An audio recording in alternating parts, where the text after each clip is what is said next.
Olá, Perspectiva no Ar de novo. Hoje nós vamos dar um voo maior, mais abrangente. Nós vamos falar de mundo, falar de Brasil, Brasil do mundo.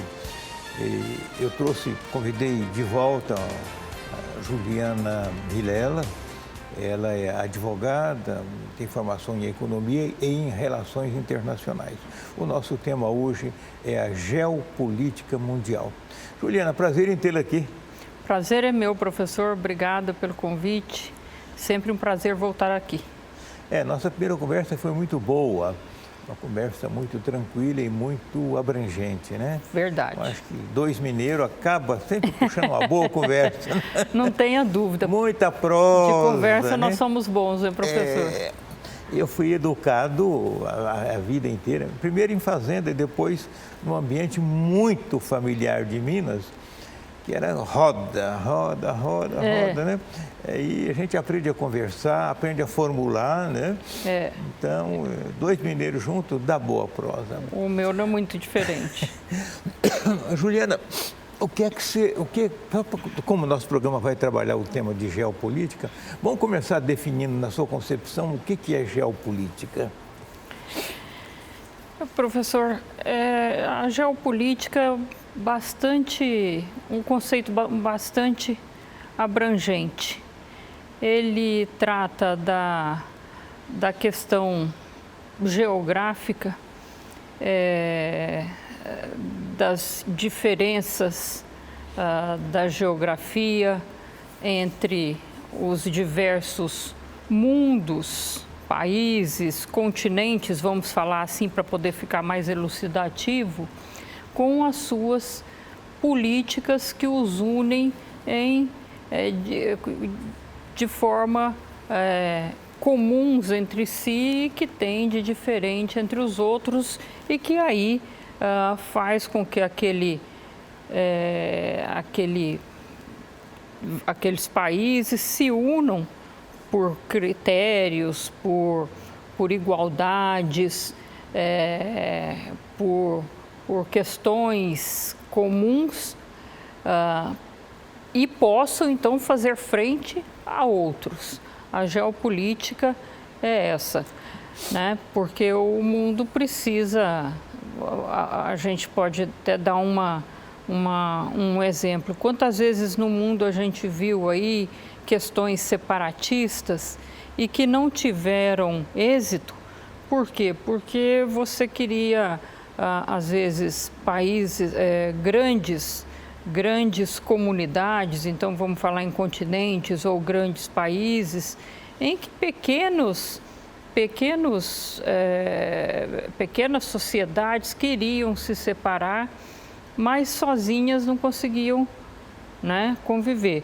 E aí cada grande país, cada grande grupo de países que formam os 5 continentes que nós temos, e lá entre eles tem as suas subdivisões, é claro, eles acabam por terem, em relação aos outros, uma forma de união para que possam se defender.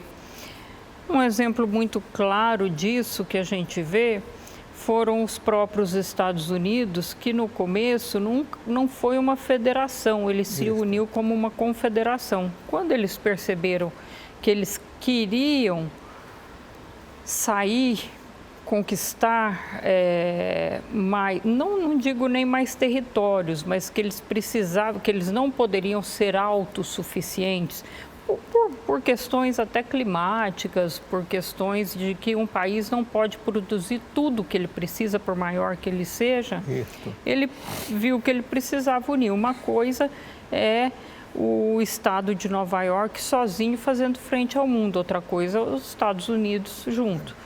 A Suíça, por exemplo, é um exemplo que nós temos hoje. Ela é uma confederação, ela só é suíça em termos internacional. Mas internamente ela é internamente rachada, muito rachada. São os cantões. Aí já tem até uma questão geográfica, né, que internamente facilita que cada um seja cada um.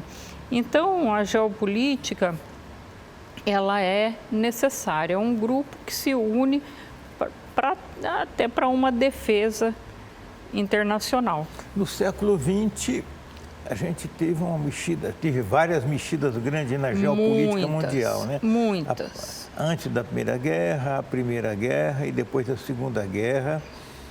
E depois da Segunda Guerra também, né? Vamos pegar depois da Segunda Guerra, a gente teve uma geopolítica Estados Unidos versus União Soviética, né? Tivemos. Nós tivemos um equilíbrio de forças, né? Nós tivemos um equilíbrio de forças, que é o que a gente chama de Guerra Fria. Isso. Né? Porque a partir da Segunda Guerra, esses dois países ficaram potencialmente muito fortes, né? Em termos militares mesmo. É claro que depois a gente veio a descobrir que a União Soviética não era tão forte quanto ela se dizia, mas existia o medo, o perigo. Nós vamos pagar para ver? E ficou aquela... E aí foi onde saíram todas aquelas expressões, cortina de ferro, né? E aqueles países, nós tivemos um movimento geopolítico em que o mundo ficou não global, mas dual.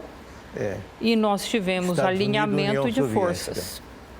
Estados Unidos e União Soviética. E tivemos antes disso, logo no fim da Segunda Guerra, bem no finzinho, um arranjo geopolítico que nos traz problemas até hoje, que foi o arranjo da África, do continente africano, em que os países vencedores dividiram a África. Fizeram lá uma divisão artificial, né? Artificial, em que se subestimou, mais do que subestimou, em que se ignorou as raízes, a cultura, as etnias formação. Eram completamente distintas. Completamente distintas. Então você pega o mapa da África, continente africano, anterior à Segunda Guerra e o de hoje, é como mais ou menos se eu fizesse aqui uma guerra por aqui, alguém pegasse a América Latina e dissesse, não, agora a Argentina ali, o Rio Grande do Sul é um país só, né? O Chile cede um pedaço para a Argentina e a Bolívia, que não se dá com o Chile, mistura os dois. Mistura os dois. E aí nós temos até infelizmente, esse atraso que nós temos na África do Sul não é só por conta disso, mas é evidente que isso dificultou que se tivesse, né, muitas opções que talvez nós teríamos, eu digo o mundo, de que a África evoluísse, ali foi um erro gravíssimo, gravíssimo. Para a gente chegar, nós precisamos passar por aí, eu não falei no começo, para nós chegarmos no mundo atual. E no mundo futuro. E no mundo atual e no mundo próximo, do futuro próximo, está aparecendo muito claramente que abriu-se uma janela para o Brasil. Então a gente precisa entender bem, pela força da nossa participação na segurança alimentar do mundo.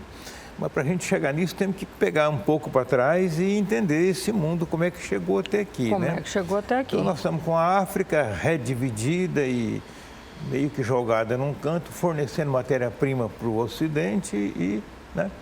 Mas o peso estava nessa disputa, nessa balança, né?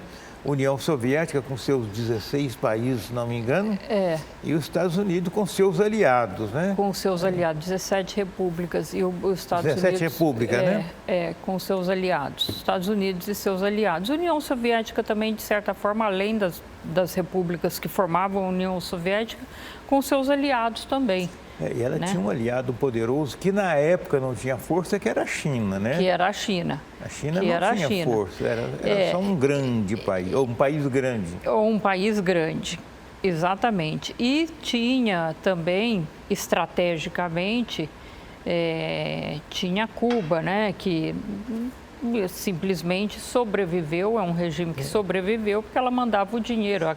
Cuba seria mais uma das repúblicas soviéticas fora... Mas estava dentro da Guerra Fria, né? Era claro um olhar que russo ali pertinho dos Estados Unidos, estratégico. a 50 quilômetros. Estratégico. Né? Estratégico, exatamente. Estratégico, completamente estratégico. O que Cuba custava era muito barato, porque ela fornecia açúcar para a Rússia. Não, muito barato. E pagava preço lá em cima, superfaturado. Muito barato. Você vê, ter Cuba ali e, de repente, colocar, como foi a questão da Baía dos Porcos lá e... Era botar foguete russo ali para deixar vulnerável os Estados Unidos. Completamente vulnerável. Aquilo foi muito mais problemático do que o mundo acha, né? Os Estados Unidos esteve a ponto de sofrer um ataque de míssil. Aproveitando isso que você lembrou de Cuba, ali estiveram a um passo de apertar o botão da Terceira Guerra Nuclear, né? Passo. Terceira Guerra Mundial. Hoje nós estamos mais ou menos parecidos com a Ucrânia e a Rússia. Estamos. A Rússia com poderio nuclear, a Ucrânia não. Mas por trás da Ucrânia está ali a OTAN, está os Estados Unidos, né? Acho que temos ali um paralelo, depois da Segunda Guerra, para que o momento mais perigoso foi... Mais perigoso. Foi em 62, a Baía dos Porcos, a tentativa russa de botar foguetes em Cuba. E aí deu um rolo, tanto o presidente dos Estados Unidos, John Kennedy, como o primeiro-ministro russo, Nikita Khrushchev, tiveram com o dedo no botão vermelho das bombas atômicas, né? Tiveram. E agora parece-me que o Putin está pensando em apertar esses botões. Está, porque no começo foi tudo uma grande ameaça, porque esse plano já existia, né, professor? Sim, esse plano existia. A Rússia sempre foi expansionista. Sempre foi, a história dela. Nós tivemos aí, a verdade é que o governo republicano do Donald Trump, ele deu uma brecada nisso, a gente pode, é fato, não é uma questão de opinião, mas o Putin não foi adiante, o Kim Jong-un não foi, né, lá da Coreia do Norte. Foi por medo do Trump, né, que era tão doido quanto eles. Tão doido quanto eles. Então, eles tomaram cuidado. E o Xi Jinping também ficou quieto lá na China. Depois, o Biden, depois de um tempinho, quando eles perceberam que o Biden de fato é um governo fraquíssimo. Fraquíssimo, é um líder fraco. E mais do que fraco, ele tem dado alguns sinais que pode ser ou não sei, aí eu não sou médica, mas me parece alguns sinais, não vou falar de demência, porque eu não sou médica, não posso falar isso de jeito nenhum, mas de uma certa senilidade, né? Ele tem sim, ele tem uma certa senilidade. Ele está bastante, né? Infelizmente. Mas, então, essas pessoas colocaram as manguinhas de fora. E eu acho... E me permita acrescentar, a Rússia percebeu uma Europa com líderes muito fracos também. Fraquíssimos.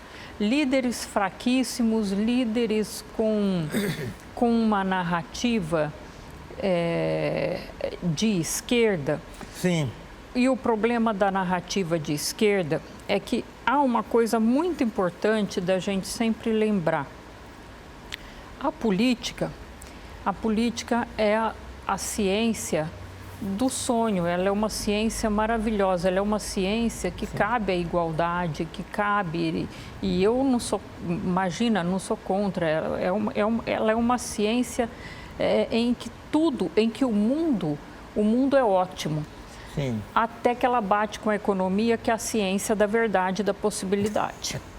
Esse é o problema. É aí que pintam as contradições. É aí que vai o que pode ser feito e o que não pode ser feito. Então, no meu entender, o que acontece? O Putin tem essa ideia há muito tempo. chegou o momento dele. Então, o que ele fez? Olha, eu vou invadir. Invadiu a Crimeia. Que ele já vinha preparando faz tempo. Faz tempo. Invadiu a Crimeia. Invadiu a Crimeia. Invadiu a Crimeia.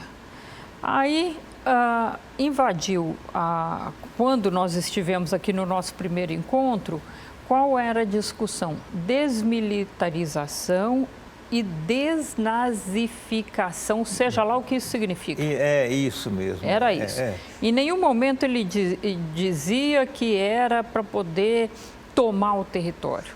Isso, Agora já é. Exatamente. Agora já é.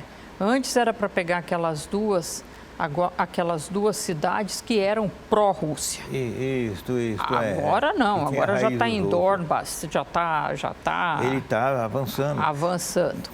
E está segurando o ataque final a Kiev, né, que é a capital da Ucrânia. Exatamente. Ele está adiando isso e fechando o cerco, né? Fechando o cerco. E ele tem um problema que, assim... A OTAN está realmente mandando armas, os Estados Unidos estão, mas o senhor, não sei se o senhor concorda comigo, mas o posicionamento do Ocidente não é contundente. Não é contundente, porque se fosse, não teria deixado ele partir para essa segunda fase. Na primeira fase já tinha chegado lá... São os líderes fracos. São líderes fracos, fraquíssimos. O que me espantou até que pode surgir aí um líder que pode vir a ser forte é o Oliver Scholz da Alemanha. Que ele realmente me surpreendeu, porque a Angela Merkel era muito boa, excelente administradora, muito boa, mas internacionalmente, bom, a Alemanha abriu para imigrante de uma tal forma que... Perdeu o controle. Perdeu o controle. Assim como a França perdeu o controle. Mas a França, ela perdeu o controle, mas a França já tem aqui esse discurso. Sim, e também tem uma tradição que a Alemanha não tinha em receber imigrantes. Em receber imigrante. Eu não sou... vendo pelo lado individual, essas pessoas têm uma vida muito sofrida, mas receber imigrante é uma política paliativa. Sim. Essas pessoas foram responsáveis por essa vida desses imigrantes foram lá, dividiram a África, essas colônias aqui. Então, não será, professor, muito melhor que investissem nesses países, que arrancassem de lá esses ditadores, tiranos que ficam lá há 60 anos no poder, como ficou, por exemplo, Luís XIV, no século XVII, e coloca para que a pessoa se fixe no próprio país e cresça lá com a sua família. Pensa no seu... A Europa, a Juliana, é muito arrogante, né? Demais. E outra coisa, e a França, que recebe imigrante, que tem toda essa narrativa de esquerda, que tem o socialismo, que não cabe na economia porque a conta não fecha, é o único país até hoje que tem colônia, né? Qual é o país que tem no mundo que faz a maior fronteira com a França? A Bélgica? Sim, a Bélgica. Não é a Bélgica, é o Brasil, com a Guiana Francesa. Sim, é uma possessão francesa aqui na América. Só que agora não é mais bonitinho falar que é uma colônia, né? Não. Então é um território ultramarino. Mas eles são o quê? São colônia da França. Colônia. Mas a França prevalece a liberdade, a igualdade, né? A fraternidade. Isso. Entrega a Guiana para a Guiana. libera, né? Como a Inglaterra liberou Georgetown. Exatamente, como Portugal liberou também Malta. Eu não sei a situação da Guiana Inglesa de Paramaribo, eu não sei se ainda é holandesa, se não é mais a única é a Guiana Francesa. A penúltima era a Malta lá, que Portugal entregou. E a Guiana Francesa é um atraso infinito. Não justifica ser infinito ligada à França, né? Então, né? Mas aí que você vê, é um perigo. E aí agora, nós já, com essa arrancada do Putin, ele está perdendo o medo realmente. Nós viemos aqui conversando, estava numa fase. A gente nem achou que ia durar tanto, né? Sim. Nós nem achamos que ia durar tanto. É verdade. Agora já está lá tomando o território inteiro. O senhor deve ter visto aí o que aconteceu essa semana. A Nancy Pelosi falou, eu vou visitar Taiwan. A resposta dele foi curta, objetiva, direta. Não venha, não interfira nos nossos assuntos. Não venha. O que significa, hoje, fazendo uma minha percepção de hoje, amanhã a gente pode conversar de novo qualquer dia, em qualquer momento, e pode ser diferente, mas a minha percepção de hoje é que Taiwan já foi para a China. Sim, não tem como não. Nós temos hoje dois grandes líderes, na minha visão, dois grandes líderes fortes no mundo. O Xi Jinping da China e o Putin da Rússia. São. Temos que reconhecer. Os Estados Unidos com a fraqueza que está, o Canadá numa linha de esquerda que nunca foi, está perdido, a Europa não tem lideranças fortes, a Ásia não tem. O Japão chegou ao ponto que mataram lá o ex-primeiro-ministro. Você tem o mundo árabe completamente perdido, a África perdida. Então, o mundo está numa hora que está se redesenhando. Não, num completo... Num completo, o jogo de xadrez, as pecinhas estão sendo mexidas novamente. Aí eu queria te perguntar, pegando dessa sequência do seu raciocínio, nós tínhamos até 1991, quando a União Soviética se dissolve, aqueles 17 países liderados pela Rússia, um sistema multiditatorial, comunista, o Churchill chamou de cortina de ferro, né? E nós tínhamos os Estados Unidos, que tinha uma forte influência na Europa ocidental, ali, França, Alemanha, tal, Bélgica, e na América Latina. Basicamente isso. Influências aqui e ali na Ásia, mas não era. O forte é a América Latina e a Europa, então era muito poderoso. Vizinho da Europa Ocidental, a União Soviética. E sem nenhuma influência fora dali. Tinha uma ligação com a China, né? Mas não era uma ligação, era mais ideológica. Mais ideológica. Porque a China não tinha peso no mundo. A China não tinha peso no mundo. Vamos lembrar que na década de 60 morreram milhões e milhões de chineses de fome, lá na época do Mao Tse-tung. Nossa. Então a China não tinha peso. Você tinha União Soviética, Estados Unidos e União Europeia. Ainda não tinha a União Europeia, os países europeus ali. Era esse o poder político do mundo. Né? Desfez-se a União Soviética em 91 em diante, né? E a Rússia é um país pequeno. A Rússia o PIB dela equivale ao do Brasil.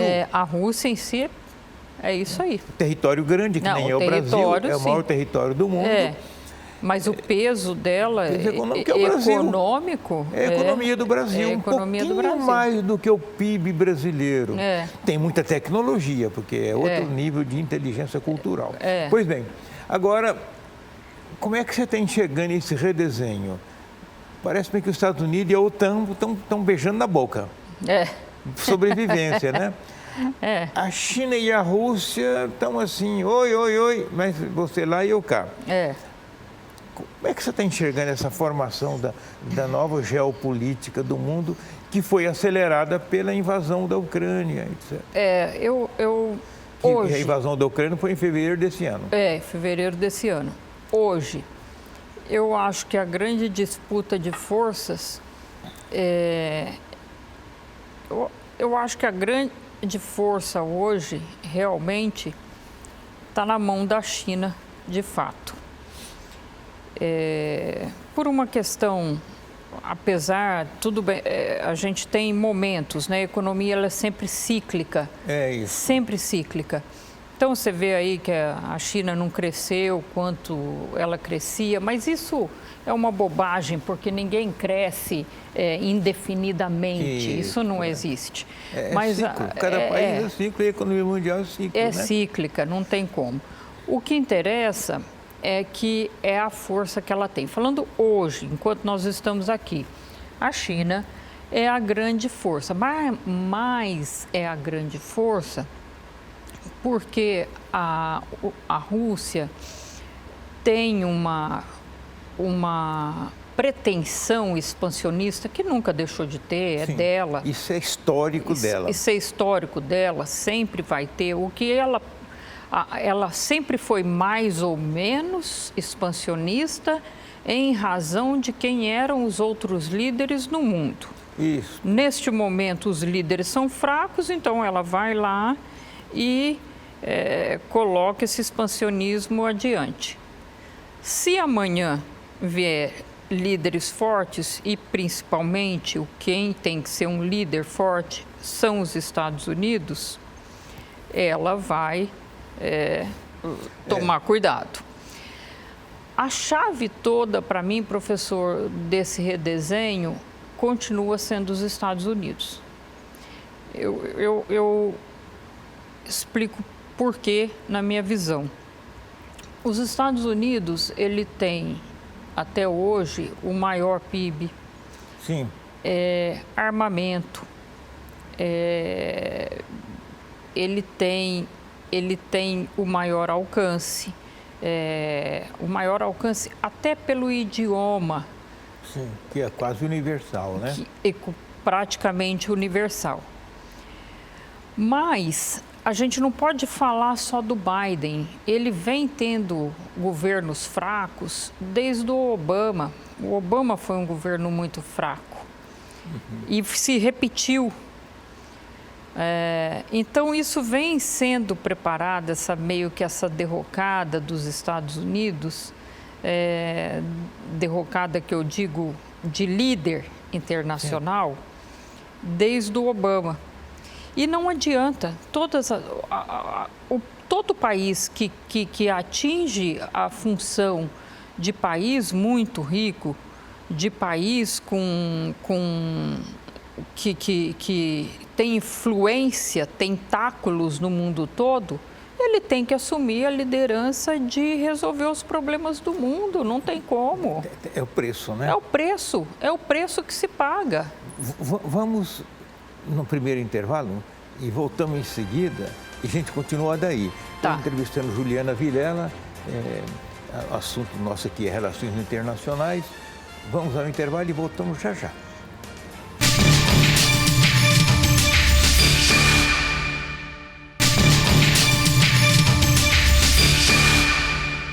Estamos de volta à Perspectiva, conversando com Juliana Vilela, advogada e economista e da área de relações internacionais. Tem formação nessa área na Europa, né?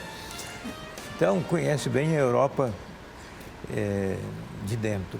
Você estava falando dos Estados Unidos. Eu tenho a impressão que o enfraquecimento se deu de 92 para cá do Clinton. Né? Começou, é verdade, professor, começou. Mas o Clinton ainda teve uma... Ele foi forte, o último forte, O último forte. O Trump foi, né? O Trump foi forte. Mas o Trump já teve até pela questão econômica dos Estados Unidos, ele já teve uma visão de, olha, não vou cuidar do mundo. Foi. Não vou cuidar do mundo. É verdade. Mas também o mundo que não se meta com a gente. E não se meta. E não se meta. E não briguem. Foi. Tudo bem, é um posicionamento. Ele até me permita, ele exigiu que os países da União Europeia, do Tratado da OTAN, a Organização do Tratado do Atlântico Norte, que é a Organização Militar de Defesa da Europa, ali é uma faixa de defesa contra a União Soviética, ele exigiu que cada um botasse 2% do PIB em defesa, porque não vinham botando e os Estados Unidos vinham sozinho. Aí o Trump disse, negativo, vocês botam 2%, eu não vou botar mais. Ele chamou o povo na responsabilidade. Então, se o senhor vê, por exemplo, os Estados Unidos tinha excelentes secretários de Estado. Lá o secretário de Estado equivale aos nossos ministros de Relações Exteriores. Então, nós tivemos o Harry Kissinger, que eu acho que... Foi poderosíssimo, poderosíssimo. Né? Década de 70, ele mandou nos Estados Unidos. Mandou nos Estados Unidos. Essa cortina de ferro e tudo mais, aquilo ali existiu por causa dele. Ficou nesse balanço, nesse equilíbrio por causa dele. O Clinton até morreu mês passado, a Madeleine Albright. Sim, ela era muito forte. Excelente, ela foi nos 2 mandatos dele, muito forte. E o Bush filho teve a Condoleezza Rice. Sim, ela era muito atuante. Muito atuante. Tá pelo mundo afora, pegou guerra. Era uma mocinha danada. Danada. E foi ela que enfrentou todo aquele problema do 11 de setembro. Sim. E que foi atrás para capturar o Obama, né? E aí... Osama Bin Laden. Depois, no Obama, a gente teve a Clinton, né? A Hillary Clinton. Não dá, né? Não dá, muito fraca. Muito fraca. Ela está fazendo política pessoal, né? Política pessoal, uma narrativa completamente equivocada, né? E tudo. Agora, o Trump, ele... Por um lado, ele até para evitar os Estados Unidos, que economicamente ele tinha razão. Quando foi feito o Tratado do Atlântico Norte, que é a OTAN, está lá escrito, assinado por todos os membros. Cada um vai destinar 2% do seu PIB para manter isso aqui. Para armamentismo e organização. Só os Estados Unidos pagavam? Isso. Né? Não, vocês vão pagar também. Então, não é que ele abandonou os Estados Unidos, ele fez os Estados Unidos abandonar a responsabilidade que ele tinha no mundo. Não, ele simplesmente falou, olha, a responsabilidade não é só minha. Agora, parece-me também, que ele pegou o país com problemas internos, que muito nem está agora aqui no Brasil. Não dá para olhar para fora, tem que olhar para dentro para resolver o pepino, né? Exatamente. E aquela crise resolvendo. de 2008 desmontou a organização da grande economia americana. Muito. E aquele problema e além do problema de 2008, daquela questão da bolha imobiliária. Aquilo foi um redesenho econômico. Porque foi dali que surgiu a questão da governança, do compliance, de tudo. Foi lá que surgiu tudo isso. Embora os Estados Unidos já tivessem a Lei de Defesa de Concorrência dos Estados Unidos de 1891, que chama Sherman Act. Eles só acrescentaram alguma coisa. Que foi o compliance, a governança e tudo mais, para poder atender o momento, e aquilo cresceu e hoje você vê aí todo mundo passou a ter.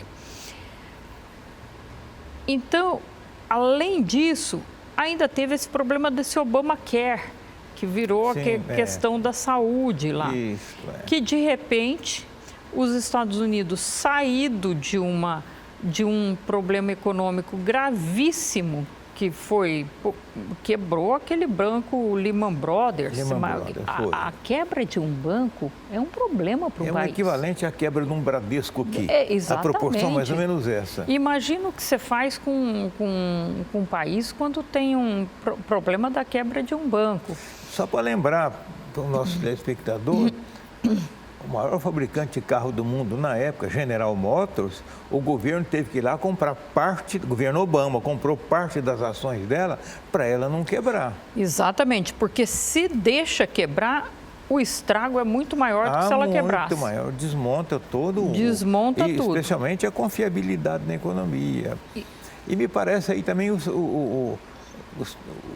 Estados Unidos e a própria China fizeram uma armadilha aí. Com a crise de 2008, muito caro a produção nos Estados Unidos, as empresas de automóveis, General Motors, Ford, Microsoft, Apple e milhares de firmas foram para produzir na China, que recebeu eles com juro barato, crédito fácil, mão de obra barata, sem previdência social, sem sindicatos. Sem direitos trabalhistas. Sem direitos trabalhistas, então, e em troca, só que tinha uma armadilha. Vem e faz tudo isso, mas tem que me transferir a tecnologia. É isso aí. Que era a grande força da economia americana. O conhecimento científico que segurava aquela economia inovadora, né? Inovadora. Aí a China passou a ser inovadora e cá enfraqueceu, né? E aí entra onde o senhor falou. A China não era muita coisa. Passou a ser. Aí país da Europa também foi, a Alemanha mandou para lá grandes empresas. Todo mundo mandou. E levou a tecnologia que a China... Ela exigiu. E a partir daí ela... Eu tenho gente. Ela desenvolveu a partir daí. Mas aí não é difícil. Não. O difícil é inovar lá do zero, né? Do zero. Mas aí o que ela fez? Eu tenho gente à vontade. Isso. Eu tenho gente que pode trabalhar aqui 20 horas sem exigir nada. Isso, o ano inteiro, sem feriado, sem nada. Né? E quem não tiver satisfeito, se não tiver um satisfeito, eu ponho 5 no lugar. Isso, gente sobrando para trabalhar. Né? Só que eu quero a tecnologia. Então a gente sai agora dos Estados Unidos fraco. A China forte, mas me parece que ela também está chegando numa estabilização de crescimento. Sempre chega, né? Chegou, parece-me que ela chegou. Sempre chega. Então, aí você tem um certo enfraquecimento da China, o absoluto enfraquecimento dos Estados Unidos, o enfraquecimento europeu, uma aventura da Rússia ali, porque a Rússia não é grande o suficiente para segurar essa onda de mexer no mundo. De jeito nenhum. A Ucrânia é meramente um pretexto para ela, do expansionismo, como nós já falamos. E aí eu fico pensando, vai ter que se redesenhar o mundo. Quem é que manda, né? Vai dizer, quem é que manda agora? Na sua opinião, como é que fica esse comando do mundo a partir disso que eu acabei de falar? China está chegando num limite.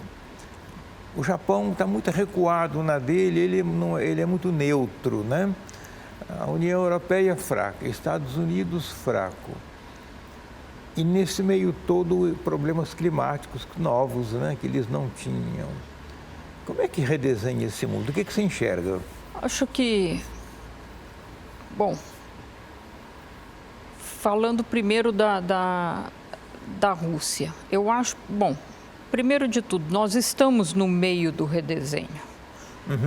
E algumas peças estão, neste momento, a serem colocadas. A Rússia, eu acho que dá para a gente ver com mais clareza. Ela está fazendo o papel que ela sempre fez e o que ela quer? Ela quer que os Estados Unidos e a União Europeia não avancem naqueles países que ficou combinado que, logo que se desmontou a União Soviética, que eles não avançariam e avançaram. O senhor veja, Finlândia, por exemplo, a Finlândia já foi, mas já pertenceu à Rússia, né? Já pertenceu. Já pertenceu. Estônia, Lituânia, Estônia, Letônia e Lituânia. Já foram, né? As 3 colônias irmãs lá. A própria Polônia, a Rússia não quer que vá para o... Pois é. Então, que ela... Da Rússia é muito claro o que ela quer. O que nós precisamos para o redesenho da Rússia é alguém que a cerque para que ela volte para casa e fique quietinha. Por enquanto, nós não temos. As sanções econômicas não deram o resultado que se esperava. Então, tem que bater na mesa, não é? Tem que bater na mesa. Não deram mesmo. Não teve como.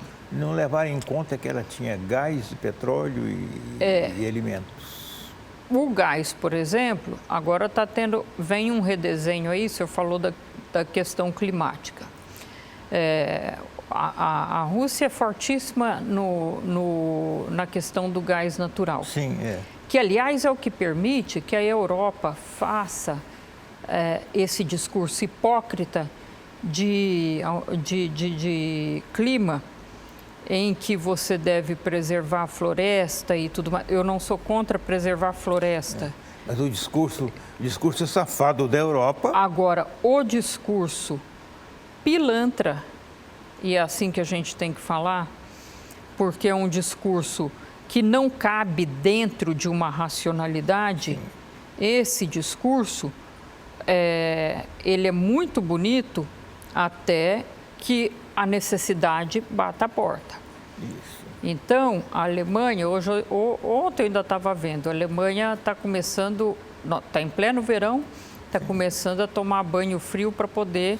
Apagando luz na rua de noite. De noite. Assim como a França também, apagando luz na rua de noite. E fica enchendo o saco aqui. E fica enchendo a paciência aqui.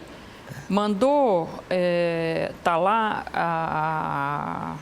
a permissão para poder explorar a Floresta Negra, que é um patrimônio dele, patrimônio ambiental. Nós temos preservação. Exatamente. Nós não fazemos, nós não isso, nós não aquilo. Claro, vocês não. A França também autorizou liberar as áreas florestais que eram preservadas. Isso, Claro que vocês preservam. Vocês consomem lá da Rússia, manda queimar lá. Então, vocês preservam, aí né? Busca o gás de lá, então obtém energia e calor. Exatamente. Russo. E dane-se a Rússia. Dane-se o ambiental da Rússia. Nós aqui estamos legal. Nós estamos bem aqui. E o Brasil, nisso daí, ainda estão... mas vamos preservar o do Brasil. O do Brasil não pode mexer na Amazônia, porque a Amazônia... Eu tenho a impressão que se essa questão com a Rússia continuar, daqui a pouco, porque eles são um povo que, assim, tá tudo certo, eles estão mandando no mundo aí, de certa forma, a Rússia nos fornece. Vamos fazer uma política bonita para o mundo preservando do Brasil. Aí é uma pergunta. Uma reserva de mercado para o futuro, né? Para o futuro. É cínico isso. É cínico, é uma desinformação, é uma lavagem cerebral para as próximas gerações. Verdade. É uma narrativa que não condiz com a economia que se tem. É como a China. A economia é uma, a narrativa é outra. A narrativa é outra. E o Brasil está indo nesse caminho. Agora, veja, a floresta tropical do Congo, ela é tão ou maior que a da Amazônia. Mas o Congo não tem instituições democráticas. Não tem. Ele não tem uma bolsa de valores, ele não tem... Então, por que eu tenho que preservar? Não vai aparecer. Isso. Não vai aparecer. Então, não interessa. Veja o quão cínico são esses países, na verdade. Esses atores, não digo todos, não estou generalizando. Mas a média é essa. Mesmo. Mas a grande parte é essa, né? esse eixo que nós temos aí, que pega a ponte aérea Rio-São Paulo-Rio o dia inteiro, e acha que o leite brota na gôndola do supermercado, né?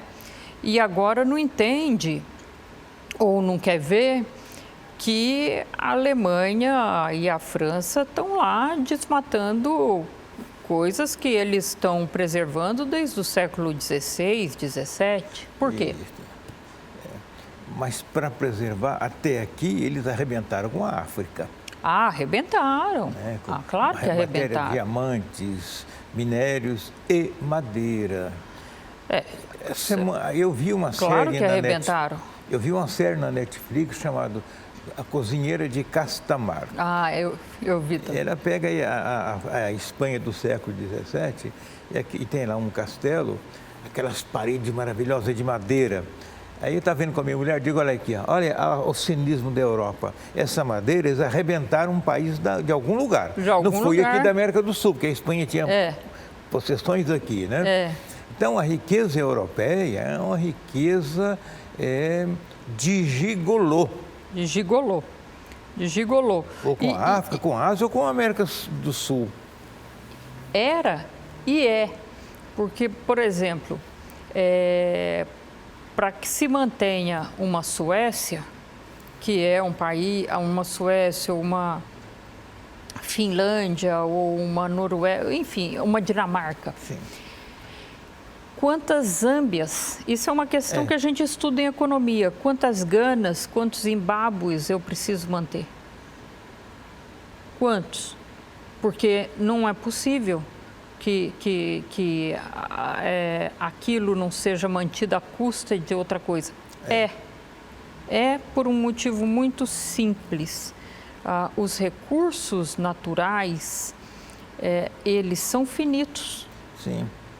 As necessidades humanas são infinitas. Então, pronto. A distribuição nunca vai ser igual. Agora, me parece que a Europa está começando a pagar um preço muito alto. Aquele pessoal das colônias que deixar tudo acabado, desorganizado socialmente, politicamente, na miséria econômica, esse pessoal está vindo para a Europa e eles têm leis muito bonitas. Chega um árabe, um africano, qualquer, se está lá na França, por exemplo, e eles têm filhos, que eles não têm o controle de natalidade europeu. Nasceu lá um árabezinho na França, ele é cidadão francês, está sujeito aos benefícios das leis francesas. Exatamente. Como os franceses quase não têm filho e os imigrantes têm demais, a saúde pública encareceu, a educação encareceu, a segurança encareceu. A habitação encareceu e desorganizou a ordem social deles, da própria Alemanha. Eu conversei outro dia com uma jornalista brasileira que mora na Alemanha, ela disse que não sai mais na rua de noite. Na Alemanha, por quê? Por causa da insegurança. Então, o refluxo de retorno na forma de problema está se dando agora quase 100 anos depois. Quase 100 anos depois, mas uma hora chegaria, porque, aliás, porque é o seguinte, nós temos... Vamos ver agora se o tal do welfare state, esse estado do bem-estar social, vamos ver se ele funciona. Mas eles não têm dinheiro para muito tempo para isso. Aí eu queria entrar numa coisa, Juliana. Parece-me que é uma janela para o Brasil, né? Sem eles dúvida, estão com problemas climáticos. Nesse redesenho, eu acho que nunca houve, o senhor há de concordar comigo, às vezes essas pecinhas de xadrez ficam um bom tempo paradas. Nesse momento elas estão se movendo. Sim. Né? Eu acho que agora existe um momento em que a pecinha do Brasil pode se mover aqui. E ela é necessária. Eu penso que sim. Na segurança alimentar, né? Na segurança alimentar. Porque na além segurança dessa guerra alimentar. da Rússia, esse enfraquecimento todo da Europa, ainda tem problema climático, que são cíclicos também, demoram um tempo, né? Eu tenho visto a possibilidade do Brasil abrir uma janela muito rica. Muito rica. O senhor sabe, professor, por exemplo, só um dado. Nós temos no Brasil, pode ser um dado já ultrapassado, mas nós tínhamos há algum tempo no Brasil uma cabeça de gado, de vaca, para cada um habitante brasileiro. Isso é muita coisa. Sim, não há dúvida. Isso é muita coisa. A soja brasileira, nós somos um país que ainda pode, e aí está a grande força do Brasil, nós ainda podemos aumentar a nossa produção de, por exemplo, de alimentos no Brasil sem aumentar o desmate de nenhum hectare. Nós ainda podemos aumentar só a produtividade, Sim. a produção só com a produtividade, sem ter ainda que desmatar. Mas nós temos, nós somos ainda, infelizmente, são coisas que vão ter que ser revistas. Esses países chegou no momento agora que é imprescindível não atrasar, não tem mais como atrasar a conversa mais. As pessoas têm que comer. Sim, é As verdade. pessoas precisam comer. Há 2 momentos em que se teve esses problemas. Primeiro, quando a União Soviética se dissolveu, e aí também lá na Alemanha, a Alemanha comunista se uniu. Caiu o muro. Sim. A população que passou a comer no mundo passou a ser muito maior. Muito maior, é verdade. Muito maior. A China resolveu alimentar o povo, porque também se não alimentar não tem essa mão de obra toda. Agora, ela vai comer o quê? A senhora acha que é proteína que eles vão comer? Agora estão enriquecendo, estão começando a comer proteína. Isso, mas proteína não é comida de grandes populações. É verdade. Né? É. Então, o Brasil, qual outro país no mundo que pode alimentar tanta... O Brasil não alimenta o mundo inteiro, é claro que não. O Bolsonaro disse outro dia que para cada 4 refeições no mundo, uma é brasileira. O presidente Embrapa disse aqui em Cuiabá, no mês de junho, final de junho, numa palestra, que a partir dessa confusão toda agora, do ano que vem ou do 2025 em diante, 2024 em diante, o cenário é de cada 4 refeições que o mundo consuma, 2 serão brasileiras. É peso. É peso e é sempre bom a gente falar em números, porque não há nada mais eloquente que o número. É verdade. Nós temos, nossa população é o quê? 206, 207? 226 milhões. 226 milhões. O Brasil alimenta 1 bilhão de pessoas. É muita gente. Só o Brasil. E só o Brasil, com todas essas restrições que ele tem para plantar. Que são pressões vindas de lá. De lá. O problema é que essas pressões vindas de lá, elas vão começar a cair quando eles perceberem que eles não alimentam. Isso. Eles não alimentam. Os Estados Unidos alimenta, mas os Estados Unidos chegou, ele não tem, os Estados Unidos até pela potência que pelo desenvolvimento tecnológico que tem, ele chegou num ponto, em alguns lugares nos Estados Unidos, em alguns cinturões, ele chegou num ponto em que ele não consegue mais aumentar a produtividade. Nem a área e nem a produtividade. Aqui pode aumentar as duas coisas. As duas coisas. Hoje os Estados Unidos está comendo carne brasileira. Tá. Eles vão respeitar os contratos de exportação que eles têm, que eles são um grande país exportador, eles têm que alimentar internamente carne, estão comprando do Brasil. Essa pressão da Europa, Estados Unidos, quando a comida faltar lá, e está previsto esse ciclo ambiental de seca, isso vai durar um tempo, vai durar mais de alguns anos. como tem a vida, seu Ninha, Laninha, essa coisa aí. Eles vão ter que chegar aqui, de joelhos. Vão ter que chegar aqui, aí, vão ter. Não é o nosso tema de hoje, mas me preocupa muito a eleição brasileira, que tem uma vertente aí muito irresponsável para esse olhar macro, que já demonstrou isso. Então, mas de qualquer modo, diz aí, diz lá o Chico Xavier, que aqui será a pátria do evangelho e coração do mundo.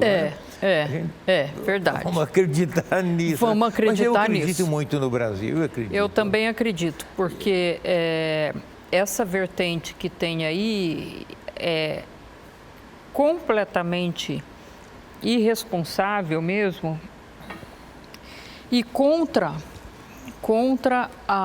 talvez, eu não gosto muito desse negócio de você falar, é a vocação natural. Primeiro que se é vocação é porque é natural, mas o povo fala muito essa expressão, a vocação natural. Mas vamos supor que até exista isso. Não, se o Brasil está nesse ponto, teve gente que trabalhou para chegar nisso aqui.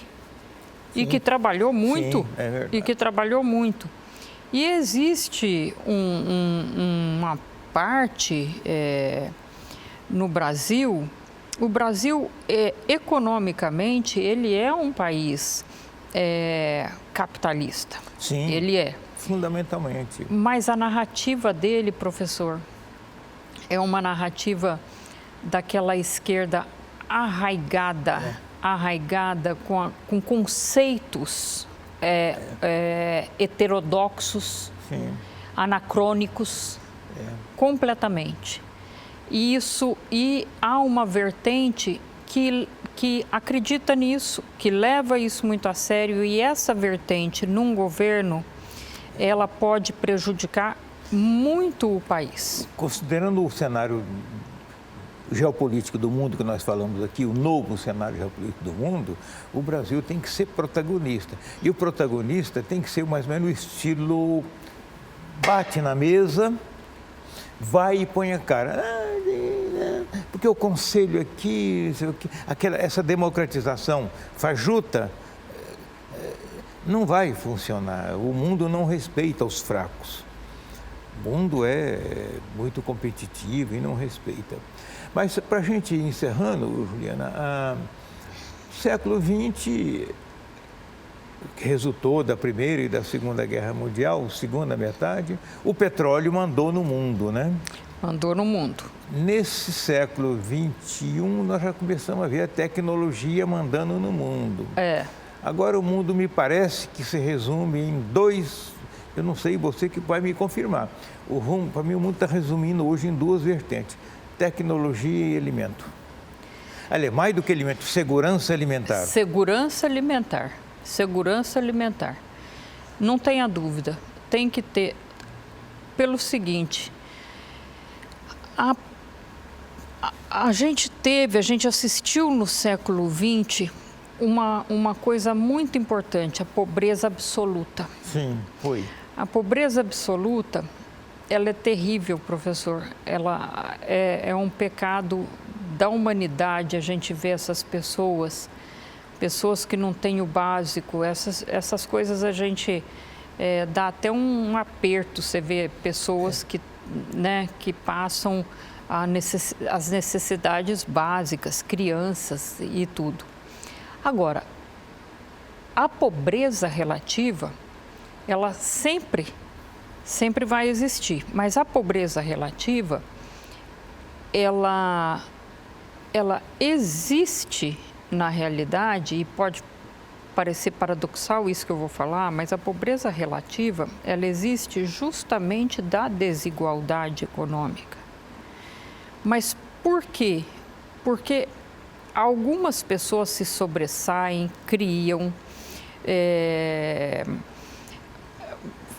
elas vão além das fronteiras, das invenções, das descobertas e tudo. Então, elas estão lá na frente, mas quando elas estão lá na frente, elas tornam possível que algumas pessoas consigam, elas não têm aqueles valores, aquele quantum para poder dispor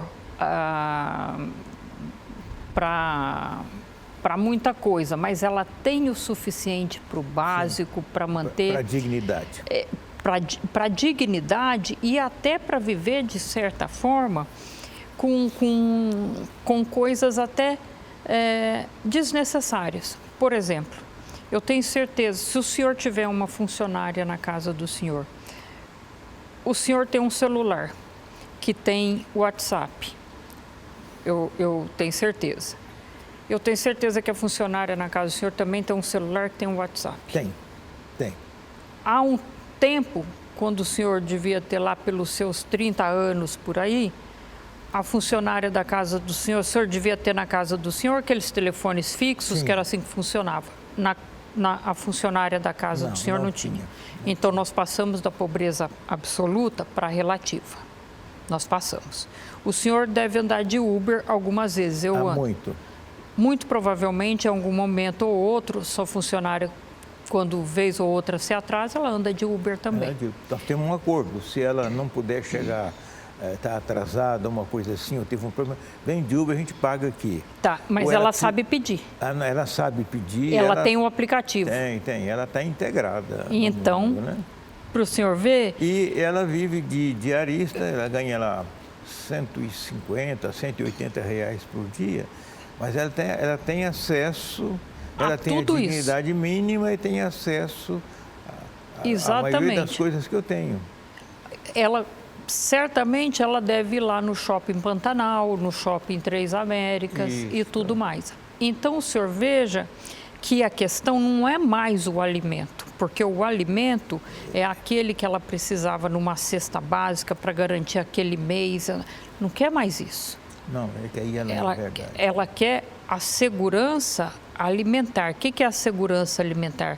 Que no país não falte mais alimento para que haja a oferta da pessoa realmente poder comprar aquilo a um preço viável, um preço razoável, digno, que alcance aquele que está lá na frente, rompendo fronteiras, e ao romper fronteiras, com tecnologias cada vez mais avançadas, há um preço que se torna, obviamente, cada vez menor para atingir mais gente. Isso. Né? E que torna tudo mais barato. Porque se eu tenho... Por que o preço do alimento ele vai diminuindo? Porque a tecnologia permite. A produção então, aumentou, o senhor tem a disponibilidade aumentou. Aumentou. Né? Então, o senhor tem toda a razão. O petróleo ainda vai ficar aí por muito tempo, mas principalmente num país como o nosso, que é um país de rodovias, ainda vai ser muito tempo. Apesar de carro elétrico, claro, daqui uns dias a gente vai estar vendo isso toda hora, mas o senhor tem toda a razão. E uma coisa está ligada à outra: tecnologia e segurança alimentar. Quanto mais tecnologia, mais segurança alimentar, não tem a dúvida. Quanto mais segurança alimentar, mais tecnologia. Então, não tem a dúvida. E me parece que essa é uma janela boa para o Brasil, essa eleição brasileira presidencial deste ano, por conta dessa participação do Brasil na segurança alimentar do mundo nos próximos anos. Esta está sendo considerada a segunda eleição mais importante do mundo, o que dá a dimensão do peso que tem no mundo a segurança alimentar. Porque Exatamente. O Brasil ele tem muita tecnologia nesta área. No geral, pela educação nossa, que é muito ruim, a gente não desenvolveu tecnologias, não é um país produtor de tecnologia. Embora nessa área do agronegócio a gente seja muito competente. Exatamente. Eu queria agradecê-la mais uma vez. Eu que agradeço, professor. Muito obrigada. É sempre um prazer vir aqui conversar com o senhor. E essa conversa nossa não vai ficar por aqui, porque o mundo está andando, nós vamos ter que continuar conversando. É verdade. Né? Geopolítica, as pecinhas estão mexendo aqui, né, professor? Mexendo. Muito obrigado pela sua gentil vinda aqui, pela nossa bela conversa. Muito obrigada, o senhor. Obrigado e nos vemos na próxima semana. Até lá. Até lá.